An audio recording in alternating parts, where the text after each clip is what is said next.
Morning. This morning we are interviewing Lynn Fine as a part of the Roots to Boots project for the Dallas Jewish Historical Society. And today is Wednesday, August the 28th, 2013. Lynn, first of all, can you give me your maiden name? Walpe. Walpe? That's right. Great. And do you have any information you can share with us about where your grandparents came from? Yeah, I've got some information from my parents. My grandmother was born in Poshvitten, which is in Lithuania, and she came to South Africa in 1925. And she married my grandfather, whose name is Julius Kruger, and he was from Vashki, also in Lithuania, and he came to South Africa in 1912.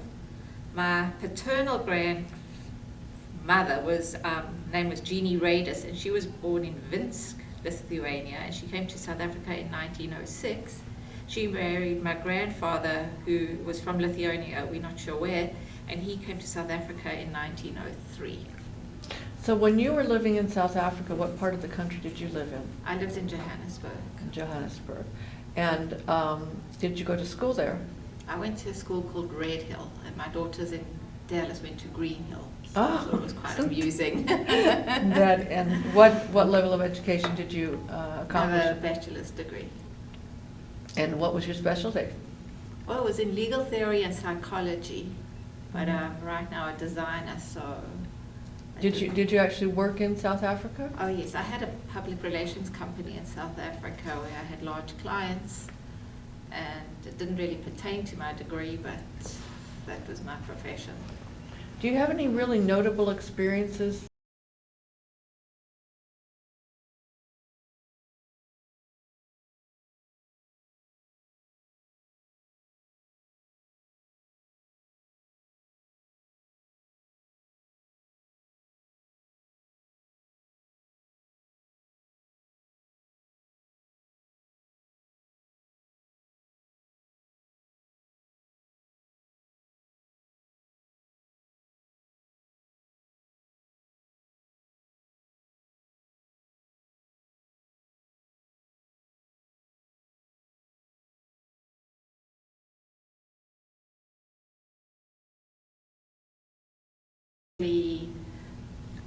Watched by the South African government, and in fact in the Soweto riots I wasn't allowed to go to university because of my last name and my family's political association with which was then the ANC, which is still the ANC. Oh my God, stop. Well, that must have been a pretty scary time of life for you. Well, I wasn't scared.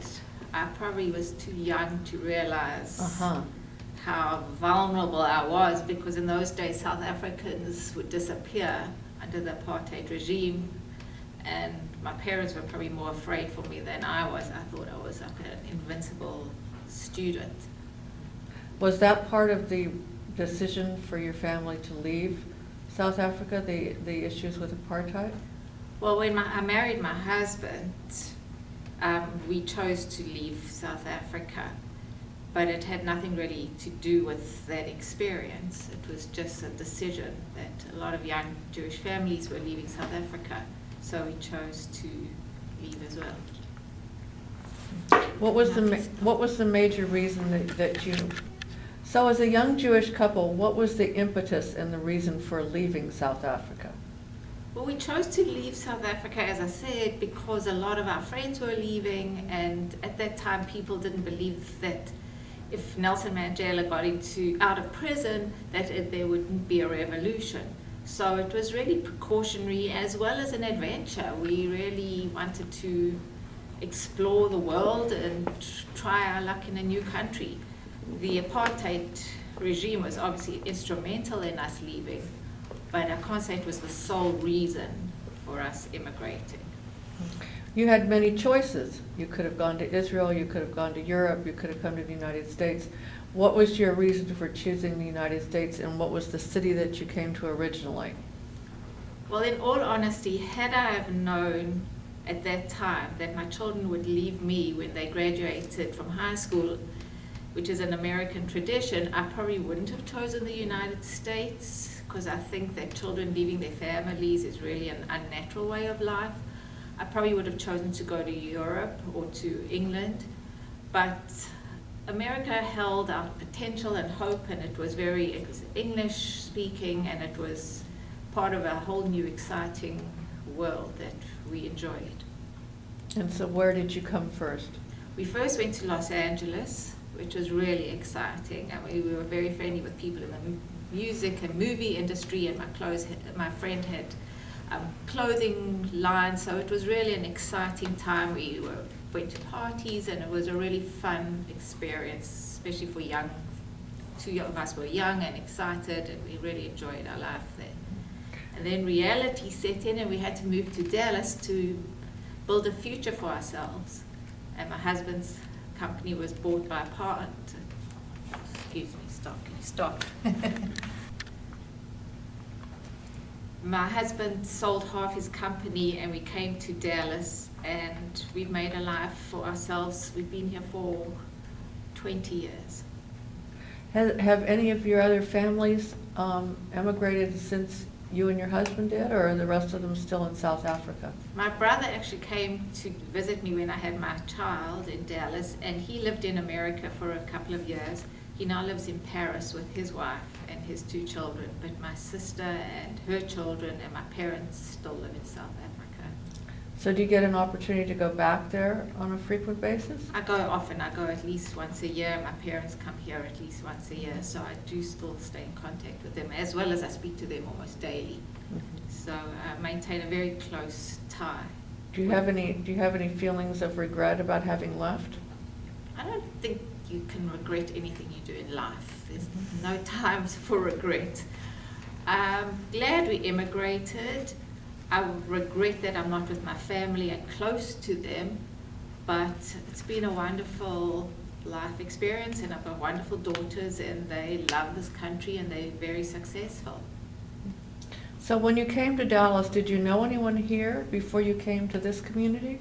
No, I just knew Maureen Israelson, who was wonderful to us, but other than that, I had no friends. So tell me what it was like integrating into the Dallas Jewish community. Stop. Coming to Dallas from Los Angeles was really difficult for me. I'd had this really exciting life in Los Angeles. The South African community was difficult to break into. Perhaps because I wasn't really willing to be in Dallas, and they could have felt my resentment. So it was a very difficult transition for me. It did, however, force me to integrate into the American community, which has been wonderful for me and my family. And we really do have a mixed bunch of friends. We have probably more American friends than we do South African friends. However, I do know many South Africans, and funnily enough, I'm becoming a little closer to some of them at this point in my life than I was when I originally got here. Okay, what job did you have when you first came to Dallas? When I first came to Dallas, I had a 2-year-old, so I wasn't really working. I was helping my husband in his business, but since he got a partner, I decided to go out and do something on my own. I bought an African art company, and I used to sell African art. I then went on to buy clothing, which I sold for my house. I used to go to Europe and buy the clothes, and I also put together a jewelry line, and I sold it through agents around America. So I was really just pottering around, making some extra money, but keeping myself really busy and in touch with the European fashion market. And is that what you're currently doing? No, I've been working for a company called KidKraft for the last 10 years. I'm the creative director of the company. When I started there, it was really a small company, and it's been really wonderful watching the company grow. I'm in charge of all the product development. I'm also in charge of design and advertising and marketing and all their video production. Are there any social laws or social mores that you find different between South Africa and the United States that might be particularly of interest or might have particularly impacted you and your family? I think South Africans are more open-minded. They also see things in a more of a world view as opposed to a very American perspective.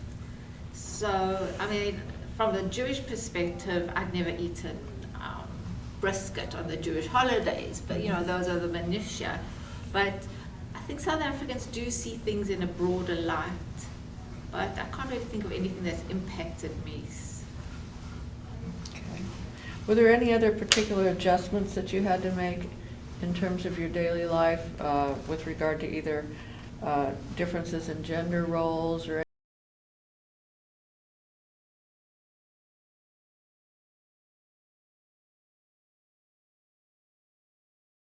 women are more stay-at-home moms and they're more family-oriented. I always felt the need to go out and work, not because I wasn't a good mom, but I think I just needed the stimulation of being in a workforce and around other people. Okay. When you moved, obviously you had to make choices about what you brought with you and what you left behind.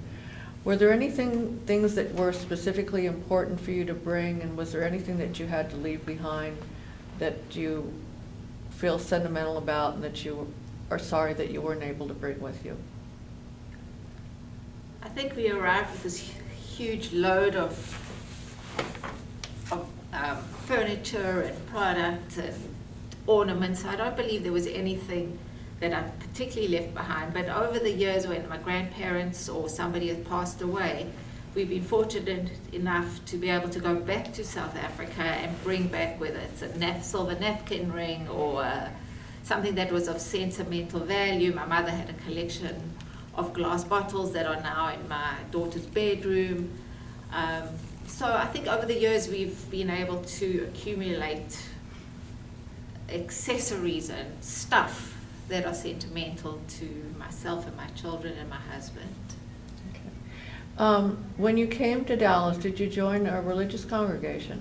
No, I'm not a very religious person, so I didn't join any religious organization. Did you join any other organizations like the JCC or any women's organizations? I joined Planned Parenthood, and my daughters were very active at the JCC. They did the plays here, and they went to camps. They did BBYO, but other than that, I haven't joined any organizations. Tell us about any specific cultural or traditions that you've been able to maintain here in Dallas that would be specific to the South African community that we may not know about. Well, I think what you're probably going to hear from a lot of people are the difference in food styles. There's some very traditional foods that South Africans like. I won't eat American chocolates. I'll drive out of my way probably 10 or 15 minutes to the South African shop just to buy myself a bar of chocolate. Where is the South African shop? There's a South African shop. It's now moved. It's on Coit and sort of Frankfurt area. And I'll drive all the way there just to get myself a chocolate. But I also will buy from them South African sausage, which is called boerewors. And a funny little anecdote is my daughter was leaving to go to UT the other night, and she wanted a special dinner. And her special dinner was to have this boerewors, which is probably she associates with being home in South Africa and being with my family. And we had South African chocolate for dessert. So those are the little traditions that are with myself and my family. And another tradition we keep is my mom always had a huge Yom Kippur party. And in those days, she used to have people over, like hundreds of people with a discotheque. It was a real fun event. And I now keep Yom Kippur, well, I keep Yom Kippur, but I celebrate the breaking of the fast, and I have huge amount of people, and not traditional foods. We don't have bagels and lox, but we have all my favorite soups and gravlax and roasted vegetables and pasta salad. And my kids are coming back right now from New York or Austin with their friends just to have the dinner. It's really a very important part of our family tradition. So are your children learning to cook these traditional foods from you? Well, my daughter in New York, I don't think knows how to open a tin, but my daughter in Austin is a fabulous cook, and she wants me to put the recipes together, and she wants to learn how to make all the foods, and she probably can make most of them. And they both are coming home early so that they can help me cook. And usually Yom Kippur we fast, but the three of us are together cooking all the food, so it's really a celebration of the three of us together. Have you become an American citizen? Yes, I am an American citizen. And what did it mean to you to become an American citizen? And have you been able to maintain dual citizenship, or did you have to give up South African citizenship? Well, in terms of American law, you have to give up your South African citizenship, which mine is expired. I just didn't give it up. However, I was very excited to become an American citizen. It allowed me to vote, and I'm very politically aware and really feel passionate about politics. So it was a very important part of the whole process for me. Can you just switch over? I have to, sorry. Wow. How important was Israel when you were growing up in South Africa, and is it the same today as it was then? I really didn't grow up in a very traditionally Jewish family, even though we were Orthodox. We really were not Orthodox, we were nothing.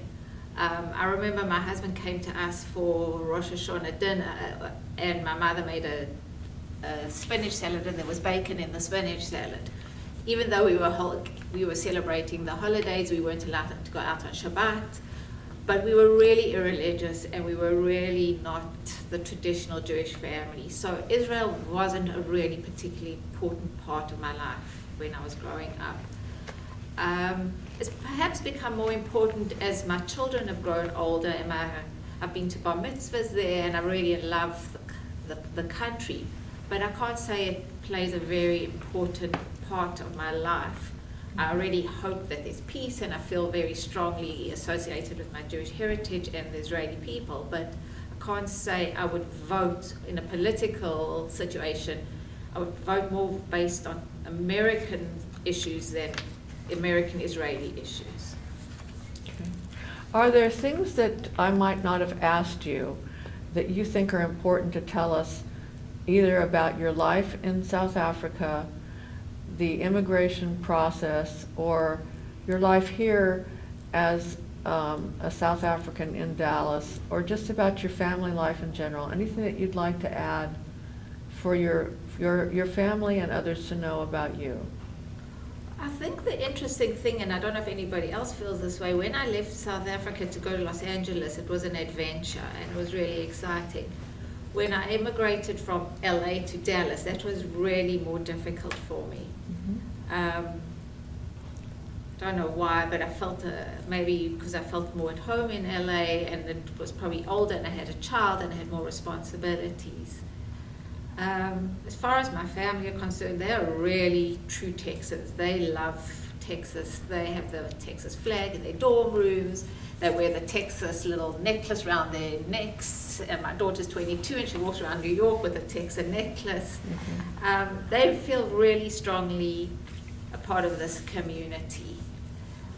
The sad thing is for them, I don't feel, because we didn't have a strong South African connection, I feel they may have missed out on the closeness that other South Africans have, because they celebrate a lot of time together.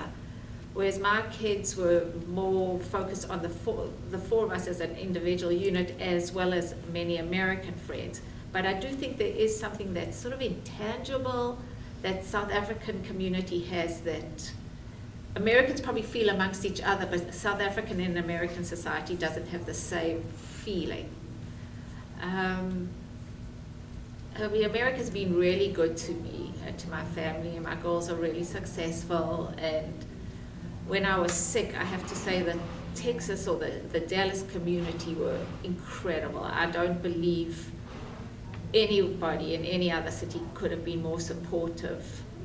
I had dinners and meals and rides and visitors and people constantly at my side, and I'm really, really grateful to them. Thank you, Lynn. It's been a pleasure interviewing you today. And Tell us a little bit about what the schools were like in South Africa as a young child and then going forward through college. Well, as I mentioned, I went to Red Hill and my daughters went to Green Hill. I think because we both went to private schools, it was similar. I think the biggest difference is when kids go to college, and I'm experiencing this right now. There was no sororities. You lived at home with your family.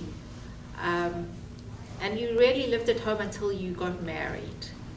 I find this very difficult that my daughter went to Brandeis in Boston, and when she left I felt like part of me had been torn away, and it was a very hard adjustment for me. This time my daughter has gone to UT.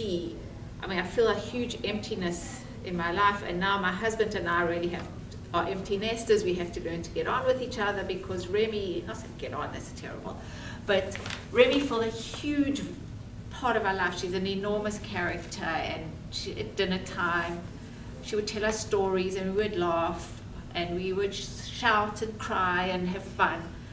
So the fact that they go away is really something that I wish I had known about, because I really think it's unnatural and I really don't enjoy it. I also don't understand the whole sorority situation. I think it's awful. I think once you're in a sorority, it's really great for the girls, but the process is heartbreaking, not only for my children, but for the children who don't get into the sororities. And I've just experienced this yesterday, so I know it's like a very fresh feeling in me, and I'm feeling really sad for some of the kids who didn't get their first choices. And it's something that is so foreign to me, because university in South Africa, you'd go to your classes, you'd study, you'd do well, and you'd go home.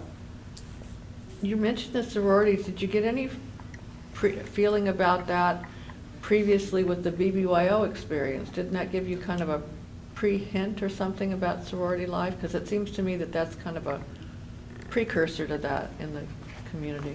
I think BBYO is the most incredible organization. My daughters can be anywhere in this country and say they are on the beach and they'll bump somebody that they've met who lives in Wisconsin and we in New Jersey, and I'll say, Remy or Morgan, how do you know that person? And they say, oh, through BBYO. But I think BBYO is more a voluntary organization. You can, even though you get put into a chapter that may not be your first pick, but you do land up meeting with all your friends, and it's a much more comfortable organization. I think sororities is really a popularity contest. And it seems to me that you have to be pretty and outgoing. I feel really sorry for the girls, whether they're pretty or not, who aren't outgoing and who are shy. And I think it's a very, very cruel process. It's wonderful once you get into the organization. I mean, I'm very fortunate my daughter got into the Jewish sorority at Texas. Lynn Fine, she's so excited. But I feel bad for the kids who didn't get into that. I understand. Well, thank you so much for taking the time to be with us today. It's very important to have your story, and this story will be a legacy for your family and for the community. Thank you so much, Lynn. Pleasure. Nice to be here.